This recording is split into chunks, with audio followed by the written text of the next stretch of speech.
गुरुदेव, आज रुद्र पूजा में जब चमकम का उच्चारण हो रहा था, तब रुद्र, वायु, अग्नि के साथ इंद्र को भी जोड़कर इंद्रश्च में बोला गया। कृपया इसका महत्व बताइए। देखिए, सब कुछ मुझ में है। रुद्र में ये है कि आत्मसात कर रहे हैं सबको। आत्मसात करना माने संबंध बना देना सबके साथ। जो अपना नहीं है, जो अपने उनके साथ संबंध नहीं, उसकी ओर मन जाती है। जो अपना नहीं है उसके ओर मन जाता है, हम उसको पाने की चेष्टा करते हैं, तो कामना उत्पत्ति, कामनाओं के वहाँ फिर सिलसिला शुरू हो जाता है। जब वो हमारा अपना आत्मसात कर लिया, फिर उसका आनंद हम लेते हैं। जब एक मकान तुम्हारे पास नहीं है तो तुम मकान की कामना करते हो। जब मकान तुम्हारा है ये तुमने जान लिया, किसी ने आके कह दिया भाई ये तुम्हारा ही मकान है, तुम्हारा दादा का है, अब तुम्हारे नाम पे आ गया। अब तक तो तुम समझते थे कोई क्या किराया वाला मकान में तुम बैठे हुए हो। जब ये पता चल गया ये हमारा ही मकान है, फिर तुम्हारे भीतर वो जो चीज़ों को पाने की तड़प है वो शांत होता है।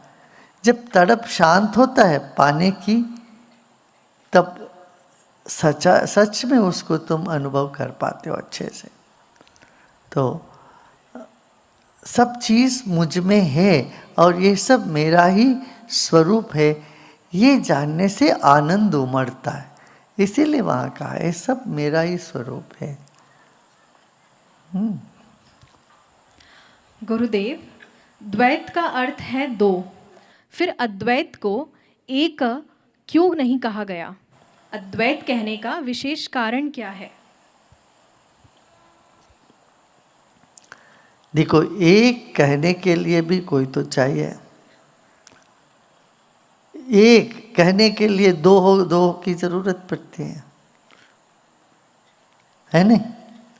ये कोई प्रकांड ज्ञान है इसमें। दो नहीं है कहने से फिर एक भी कहाँ है? गिनना हो तो एक के बाद दो तो आता ही है। तो इसीलिए कहा कि दो नहीं है, माने एक, वो गिनती से बाहर हो गया। जब तुम एक कहते हो तब गिनने में तुम चालू हो जाते हो, एक के बाद दो। अब गिन ही नहीं सकते हो तो तुम क्या करे? दो हो तो गिनोगे। तुम्हारी गिनती की बाहर की बात है, तो एक नहीं है। ये एक का वहाँ नहीं संज्ञा गया, फिर क्या क्या दो नहीं है, ये दो नहीं है।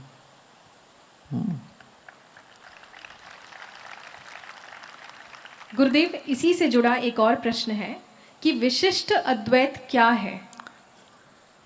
विशिष्टाद्वैत, हाँ। अद्वैत में यही बात कहा गया है, अद्वैत में यही बात कही गई है कि ये सब जो संसार है एक ही है, ब्रह्म ही है। तुम भी भगवान हो, सब कुछ भगवान है, या उसके अलावा कुछ है ही नहीं। ये अद्वैत की बात हुई। अब चलते चलते जब एक ही है, कौन किसकी पूजा करेगा, कौन किससे प्रेम करने वाला है, कोई दूजा तो है ही नहीं। इस तरह से जब बाद में लोग अद्वैत को ढंग से समझ नहीं पा रहे थे, तब विशिष्टाद्वैत प्रकट हुआ। उसके बाद कई शताब्दियों के बाद अद्वैत ज्ञान तो पहले से चला आ रहा था। विशिष्टाद्वैत यही कहता है सही अद्वैत तो सही है, हम भी अद्वैत को ही मानते हैं, मगर विशिष्ट है। क्या विशिष्टता उसमें?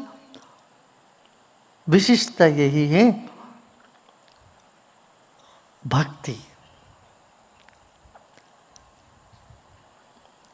ये प्रकृति, परमात्मा और मैं, ये तीनों अलग अलग है, फिर भी तीनों एक है। तो ये बात विशिष्टाद्वैत में कहा गया है। उसमें यही कहते हैं कि हम समर्पण करो, तुम अद्वैत का अनुभव ऐसा नहीं कर सकते हो। तुम अद्वैत का अनुभव करना हो तो द्वैत से भक्ति जगाओ, तब जाके तुम तल्लीन हो जाओगे, उसमें समा जाओगे, तब अद्वैत होता है। जैसे मीरा बोलती है ना, मैं शाम में समा गई। कबीर बोलते हैं कि हाँ, दो अब तो दो नहीं रह गया, दूल्हा दुल्हन से मिल गए, फीकी पड़ी बारात। ये सब एक हो गया सब। मगर दूल्हा दुल्हन से मिलने के लिए तो एक द्वैत तो चाहिए। तो द्वैत, अद्वैत, विशिष्टाद्वैत, ये सब अलग अलग स्थिति है, और अलग अलग स्थिति में हमें अनुभव में आता है। एक ही हो जाते हैं तो फिर प्रेम का क्या, भक्ति की क्या, शरणागति की कोई वहाँ गुंजाइश होती नहीं है। शरण होना हो, उसमें दो होने की ज़रूरत है। शिक्षा ग्रहण करना हो तो गुरु और शिष्य दो की ज़रूरत पड़ती है ना। और वही विशिष्टाद्वैत का है।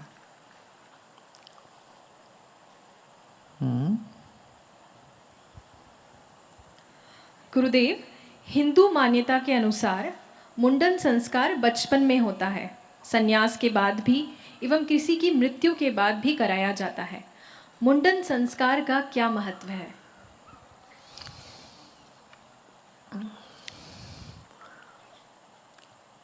बच्चों को पहली बार मुंडन करते हैं तो फिर बाल अच्छे उगने लगते हैं फिर।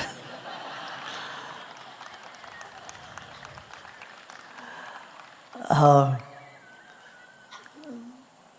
और जब किसी की मृत्यु होती है तब भी बाल सब हटा देते हैं, ताकि वो भी एक पहचान होता है लोगों में कि इस तरह से हुआ, ताकि किसी को पता नहीं पड़ेगा कि हमारी नज़दीक के व्यक्ति, हमारी ताऊ जी, हमारी माता, हमारा पिता, किसी की मृत्यु हुई तो वो सिर जब मुड़वा लिया तो उसी से पता चल जाता।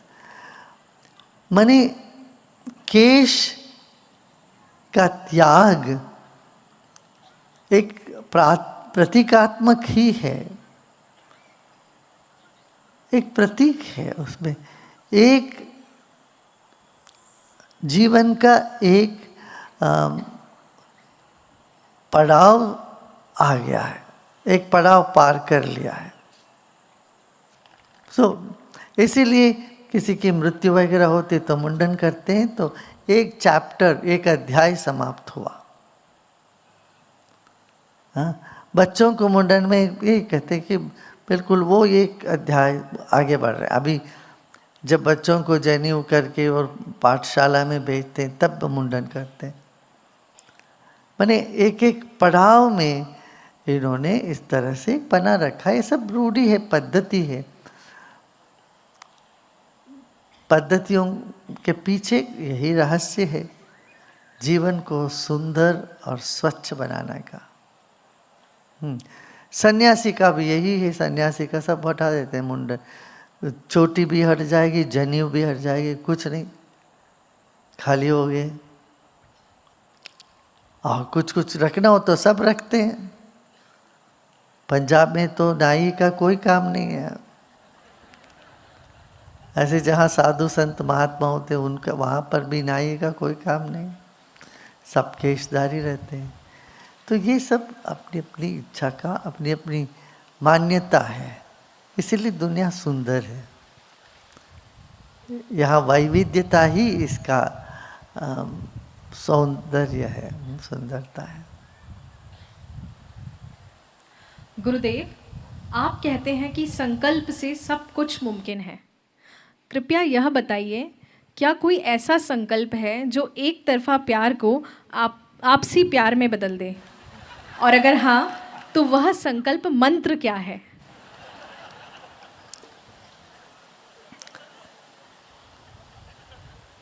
भाड़ में जाने दो, छोड़ो।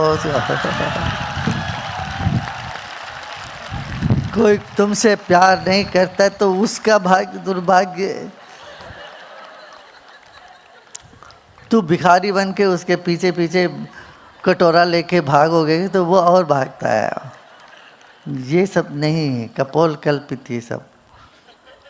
तू छोड़ो, जब तुम छोड़ के अपने में स्थिर हो जाते हो तो देखना सब तुम्हारे पीछे पीछे आ जाएगा। अरे जितना तुम अपने केंद्र में टिके रहोगे उतना तुम आकर्षित रहोगे, उतना तुम सबके लिए आकर्षक रहोगे। या तुम मुंह खोल के हाँ, देखो जिनका पेट भरा उन्हीं को पार्टी में निमंत्रण मिलता है। जो बहुत खा पी के आराम से हैं उन्हीं को निमंत्रण के ऊपर निमंत्रण आते हैं पार्टी के। जो भिखारी है उनको नहीं बुलाते। कोई पार्टी में बचा उचा तो बोलते रहे भिखारी लोग हैं उनको जाके दे आओ। समझे? इसलिए इन सब, देखो दुनिया में 8 बिलियन लोग हैं, 8 बिलियन। उनमें से आधे तो तुम्हारा है, आधे तो दूसरे जेंडर हो, दूसरे लिंग हैं, आधे पुरुष है आधे स्त्री है। उस आधे में भी 1/3 बूढ़े लोग हैं और 1/3 हो गए बच्चे, और बीच में 1/3 लोग हैं। माने करीब 1.5-2 बिलियन लोग हैं जिनमें से तुम चुन सकते हो जिनको जो होता है। एक चेहरा मोड़ के भाग चले गए तो जाने दो ना उसको। इन चीज़ों में लेके क्या परेशान रहते हैं, राइट? हम ऑब्सेस्ड हो जाते हैं लोगों को लेके। कई बार बहुत यहाँ कई ऐसे लोग आके हम बोले हैं कि एक डाइवोर्स केस ऐसा हुआ क्योंकि उनका पति उसको इतना ज़्यादा प्यार कर रहा था। उसकी पत्नी आके बोली मेरी घुटन सी होती है, मैं इतना झगड़ा करने की चेष्टा करता हूँ तो वो कुछ करता ही नहीं, हर बात मानता है और हमेशा मेरे पीछे रहता है। मेरे को घुटन सी होने लगी। इसी बात से उसने छोड़ दिया अपने पति को। देखो ऐसा भी होता है क्या? मुझे तो आश्चर्य लगा। कि मैं वो लड़के को भी जानता हूँ, वो भी बहुत अच्छा लड़का है। वो बोलता है जो तुम कहोगे वही मैं कहूँगा। रात को तुम दिन कहोगे तो मैं वही कहूँगा। जो तुमको हो पसंद वही बात करेंगे। वो बोलती है मेरे इतना ऊब गई हूँ मैं, जो मुझे पसंद वही करूँगा। बोलता है इसके कोई पर्सनैलिटी नहीं है, मैं कैसे जाऊँ इसके साथ? बड़ा बोरियत लगता है करके। वो लड़का अच्छा, देखने में भी अच्छा था, अच्छा खासा कमा रहा था, खूब पैसे वैसे सब कुछ थी उसके पास, बावजूद भी वो लड़की इतना ऊब जाती थी। थोड़े समय ही हुआ शादी हो के दोनों अलग हो। यही शिकायत है कि कहने का मतलब ये जैसे हवा चलता है वैसे चलते जाओ। क्यों लड़े भाई, खामुखा लड़कर तो खुद परेशान होते रहो। कन्नड़ में एक बहुत सुंदर गाना है, तो इवरू ಮೆಚ್ಚುವ ವಸ್ತು ಇಲ್ಲಿಲ್ಲ ಜೋಕೆ,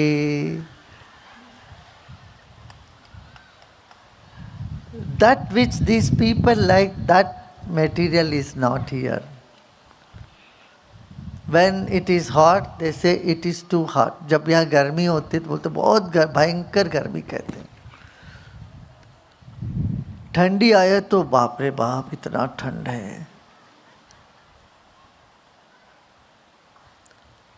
और बारिश हो तो बोले ए बारिश है, ये तो शनि है, छूटती नहीं है, बारिश कब छूटेगी। जब फूल लगते हैं तो लोग बोलते हैं फल कब आएगा, फल आते तो बोले फल बड़े छोटे हो गए, पहले पिछले साल तो अच्छे थे, फल बहुत बढ़िया था, आज बहुत छोटा है। कोई बैठा हो तो बोलते अरे क्यों बैठ गया, लेटा हो तो देखो लेटा हुआ है, कोई चिंता नहीं है इसकी। कोई दौड़ रहा हो तो बोलते हैं कि वो उसके पीठ के पीछे टीका टिप्पणी करना। इवरु मेच्चुव वस्तु इल्लिल्लजु। इन लोगों को पसंद तृप्त करने वाली कोई चीज़ इस दुनिया में है ही नहीं। देखिए मन ऐसा करता है, देखो मन हमेशा नया नया चाहता है, मन के लिए हर चीज़ नई चीज़ चाहिए, और दिल पुरानी चीज़ों में गर्व करता है ना। You take pride in an old friend and new gadgets, isn't it? Not why the other way around. Yeah? You must know what your mind, what your intellect, what your ego, what your self. That makes a huge difference in your, attitude or in your behavior, in your perception. चलिए आज इतना काफ़ी है ना। बारिश रुकी हुई है, ताकि आप लोग जाके खाना वाना खाए। पौर्णिमा है, घना बादल है।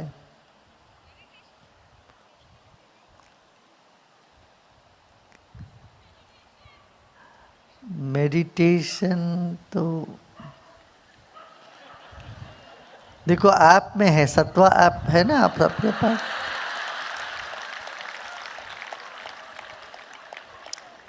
सब अपने कमरे में जाइए,